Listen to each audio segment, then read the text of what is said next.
मुख्यमंत्री जी से मेरा नम्र निवेदन है कि महोदय, सुशासन नाम है आपका, आपका नाम सुशासन के लिए जाना जाता है। क्या यही सुशासन है? इसी को सुशासन कहते हैं आप गलत तरीके से धमकी दिलाएंगे और आप हमारी आवाज को बंद करेंगे और मैं आवाज बंद कर दूंगा। ये कभी नहीं बंद करूंगा, ये कभी नहीं बंद करूंगा। ये मेरी अंतिम सांस तक मेरी लड़ाई जारी रहेगी। और शिक्षा मंत्री ने जो तुगलकी फरमान जारी करवाया है 26 जून 2021 को, उस तुगलकी फरमान को वापस लेना होगा, माफी मांगना होगा हम सारे मेरिट लिस्ट के अभ्यर्थियों से। नमस्कार, मेरा नाम शशांक पांडे और आप NBC 24 देख रहे हैं। STT मेरिटधारी अभ्यर्थी अनिल को जान से मार देने की धमकी मिली थी। उसके बाद अनिल लगातार पटना से बाहर थे और किसी से बात नहीं कर रहे थे। ऐसे में जब हम अनिल से बात किए तो अनिल ने कहा कि आप मुझे अपना क्वेश्चन व्हाट्सअप कर दीजिए, उसके बाद हम उसका जवाब दे देंगे। हम अभी अपने गाँव में हैं। हमको जान से मार देने की धमकी मिली थी, उसके बाद हमने पटना छोड़ दिया था। क्या कुछ कह रहे हैं अनिल, सुनिए। सबसे पहले NBC 24 को तहे दिल से शुक्रिया महोदय कि आपने मेरा मुद्दा उठाया। और शशांक भाई, आपको खास करके जो हमने आमरण अनशन शुरू किया था 4 और 5 अक्टूबर को, जो हमने गर्दनी बाग में सरकार से परमिशन लेकर के, सिटी मजिस्ट्रेट से परमिशन लेकर के जो हमने आमरण अनशन की शुरुआत की थी, उस आमरण अनशन का बहुत बढ़िया नतीजा तो नहीं निकला, लेकिन पुलिस ने हमारे साथ बल प्रयोग किया है और इसका खामियाजा पुलिस को भुगतना पड़ेगा, इसका खामियाजा सरकार को भुगतना पड़ेगा। और पुलिस ने हमें ऑफर किया कि आखिर आप लोग धरना प्रदर्शन क्यों कर रहे हो, आखिर क्या उद्देश्य है आपका, बातचीत ही नहीं करना चाहते हैं? तो पुलिस ने हम लोगों को यह ऑफर किया कि आपको मैं बातचीत करवाऊंगा, सचिवालय में अपर मुख्य सचिव से बातचीत करवाऊंगा। हम लोग को भी लगा कि चलो ठीक है भाई, बातचीत कराना, पुलिस से तो हमारी कोई भिड़ंत है नहीं और पुलिस से हमारा कोई लड़ाई नहीं है और पुलिस ने हमारा कुछ बिगाड़ा भी नहीं है। इसलिए पुलिस के निर्देश पर हमने सचिवालय में जाकर के अपर मुख्य सचिव से बात की और उन्होंने हमारे विचार को सुना, बहुत गंभीरता से सुना। और उनके पास कोई विचार नहीं थे, उनके पास कोई जवाब नहीं था कि हमारा विज्ञापन के साथ, जिस विज्ञापन के आधार पर हमने स्टेट 2019 का फॉर्म भरा था, जिस विज्ञापन के आधार पर सरकार ने हमसे फॉर्म भरवाया था, यहाँ तक कि सरकार ने बोला था कि क्या आप मेरे टर्म्स एंड कंडीशन से सहमत हैं, और हमने फॉर्म भरा था। 3 साल तक इंतजार किया हमने और अंततः जब परीक्षा देते हैं और परीक्षा के बाद रिजल्ट जारी करता है और रिजल्ट जारी करते हैं परीक्षा के, जो आपका विज्ञापन के चयन प्रक्रिया में बदलाव करती है सरकार, ये असंवैधानिक था। यही चीज को मैंने संजय कुमार जी से पूछा, जो अपर मुख्य सचिव हैं, उनके पास कोई जवाब नहीं था। और जब कोई जवाब नहीं था महोदय, तो यह हमारी जीत है, यह हमारी मोरल जीत है, क्योंकि जब यह मसला कोर्ट में जाएगा तो हाई कोर्ट में जवाब देना पड़ेगा सरकार को। और हाई कोर्ट से ऊपर तो सरकार नहीं होता, कोर्ट से ऊपर कुछ नहीं होता। जो मुख्य न्यायाधीश और न्यायाधीश महोदय है वो ईश्वर के रूप हैं और वो हमारे साथ न्याय करेंगे, ये पूर्ण भरोसा है।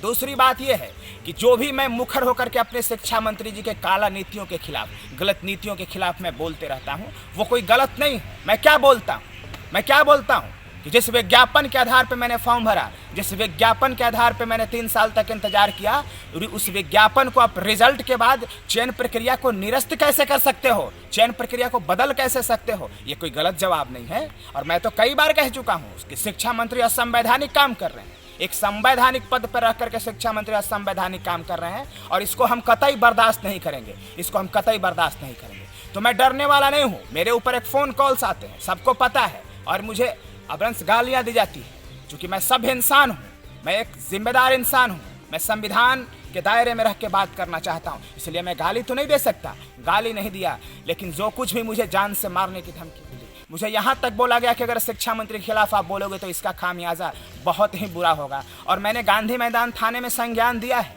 और शायद गांधी मैदान वाले इस पर कार्रवाई कर रहे हैं, लेकिन बहुत धीरे धीरे कार्रवाई कर रहे हैं। लेकिन इसकी सूचना मैं उच्च अधिकारियों को दिया हूँ, खास करके सिटी SP को भी मैं इसकी सूचना दे दिया हूँ, मैं SSP को भी इसकी सूचना दे दिया हूँ।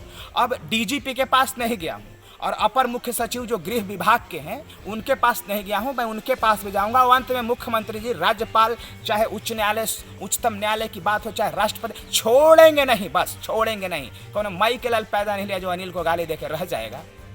कानून के रास्ते पर चलने वाला हूं, संविधान के रास्ते पर चलने वाला हूं, सच्चाई के रास्ते पर चलने वाला हूं। और मेरे साथ अगर कुछ करना है तो संवैधानिक तरीके से करो। अगर मैं गलत हूं तो मुझे जेल भेज दो, तैयार हूं मैं जेल जाने को, लेकिन आप जेल नहीं भेजेंगे। क्यों? क्योंकि मैं सच्चाई के रास्ते पर, मैं सत्यमेव जयते के रास्ते पर। आप गलत तरीके से धमकी दिलाएंगे और आप हमारी आवाज़ को बंद करेंगे और मैं आवाज़ बंद कर दूंगा, ये कभी नहीं बंद करूंगा, ये कभी नहीं बंद करूंगा। ये मेरी अंतिम सांस तक मेरी लड़ाई जारी रहेगी। और शिक्षा मंत्री ने जो तुगलकी फरमान जारी करवाया है 26 जून 2021 को उस तुगलकी फरमान को वापस लेना होगा, माफ़ी मांगना होगा हम सारे मेरिट लिस्ट के अभ्यर्थियों से।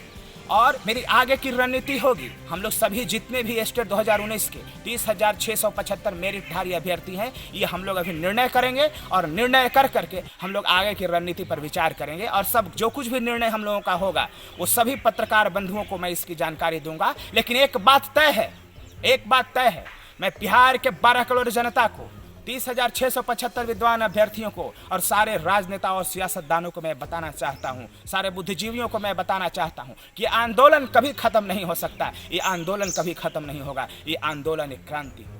किसकी औकात है जो संविधान के साथ छेड़छाड़ कर दे? किसकी औकात है जो विज्ञापन के साथ छेड़छाड़ कर दे? किसकी औकात है जो हमारे मौलिक अधिकारों का हनन कर दे? तो इसको हम कतई बर्दाश्त नहीं करने वाले हैं और यह आंदोलन मेरा कभी खत्म नहीं हो सकता, कभी खत्म नहीं हो सकता। और अंत में माननीय मुख्यमंत्री जी से मेरा नम्र निवेदन है, महोदय, सुशासन नाम है आपका नाम सुशासन के लिए जाना जाता है, क्या यही सुशासन है? इसी को सुशासन कहते हैं आप? इसी को सुशासन कहते हैं आप, जहां सीधे सीधे नियम का उल्लंघन किया जा रहा है?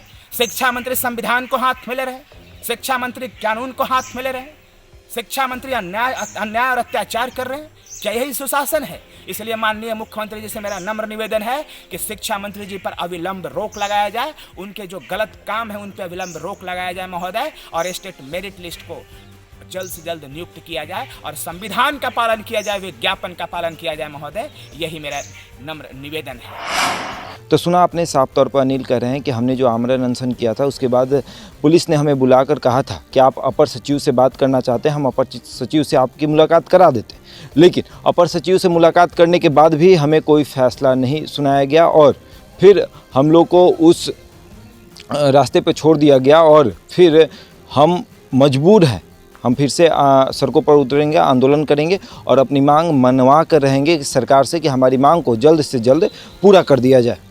ऐसे ही तमाम खबरों के लिए जुड़े रहें हमारे साथ और देखते रहें NBC 24।